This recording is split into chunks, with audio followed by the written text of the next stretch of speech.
بسم اللہ الرحمن الرحیم۔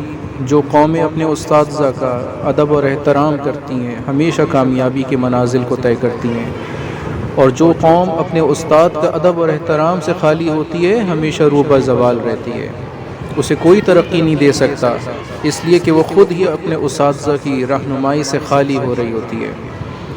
ہمارے استاد مولانا اشفاق احمد صاحب گورنمنٹ کالج یونیورسٹی کے بڑی میٹھی طبیعت تھی، فرمایا کرتے تھے کہ ہمیں کسی کام کی غرض سے جرمنی میں کسی عدالت میں پیشی کرنا تھی۔ ہم وہاں جب پیش ہوئے تو ہم نے وہاں ایک عجب منظر دیکھا۔ جب جج نے ہم سے یہ پوچھا کہ آپ کون ہیں، کیا کرتے ہیں، تو میں نے اپنا تعارف کروایا، اپنا نام بتا کر یہ کہا کہ میں ٹیچر ہوں، تو یہ ایک دم سب کھڑے ہو گئے۔ میں حیران تھا کہ وہ آخر کھڑے کیوں ہوئے ہیں، تو جج نے اعلان کرتے ہوئے سامعین سے بھی کہا کہ آپ سب بھی کھڑے ہو جائیں کیونکہ ہمارے درمیان ایک ٹیچر موجود ہے۔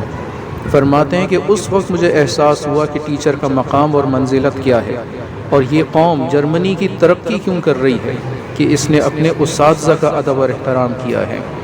آپ اپنے اسلاف کو، اکابرین کو دیکھیے کہ وہ اپنے اساتذہ کا انتہائی ادب اور احترام کیا کرتے تھے۔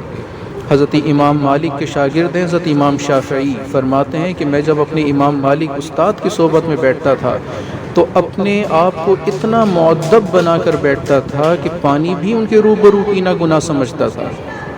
اگر میں کتاب کا کوئی صفحہ پلٹنے کی کوشش کرتا تو انتہائی سکون اور اطمینان کے ساتھ، آہستگی کے ساتھ، کہیں ایسا نہ ہو کہ کتاب کا صفحہ پلٹتے ہوئے جو آواز آتی ہے اس سے میرے استاد کی طبیعت پر گراں گزرے۔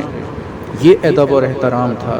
حضرت سفیان ثوری فرمایا کرتے تھے اذا تعلمت حرفا فکن عبد اللہ، اگر کوئی تجھے ایک حرف بھی پڑھا دے تو وہ تیرا استاد ہے، تو اس کا غلام ہے۔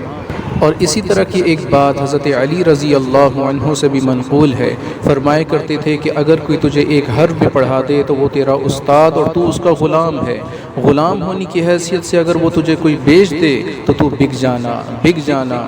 حضرت سفیان ثوری فرمایا کرتے تھے کہ جب میں اپنے استاد امام اعظم ابو حنیفہ کی صحبت میں جاتا تو دروازے پہ کھڑے ہو کر یہ دعا کیا کرتا تھا اللہم استر عیب معلمی عنی، اے اللہ میرے استاد کے عیبوں کو میری نگاہوں سے چھپا کے رکھنا، ولا تذہب برکت علمہ عنی، اور مجھے کسی برکت سے ان کی محروم نہ رکھنا۔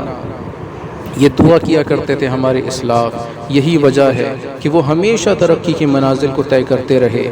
عزیز پیارے بھائیوں اور بچوں، آج ہم بھی اپنے اساتذہ کا ادب اور احترام کریں، ان کے سامنے اونچی آواز سے نہ بولیں، ان کا کہنا مانیں، ان کی کسی کمی کوتاہی کو نہ پکڑیں، اور کمی کوتاہی کو پکڑ کر ان کی گراف کو گرانے کی کوشش نہ کریں۔ جو قوم اپنے بڑوں کا، اپنے اساتذہ کا، اپنے راہبروں کا، معلمین کا ادب اور احترام کرتی ہے ہمیشہ کامیابی کے منازل کو طے کرتی ہے۔ ادب تعلیم کا جوہر ہے، زیور ہے جوانی کا، وہی شاگرد ہیں جو خدمت استاد کرتے ہیں۔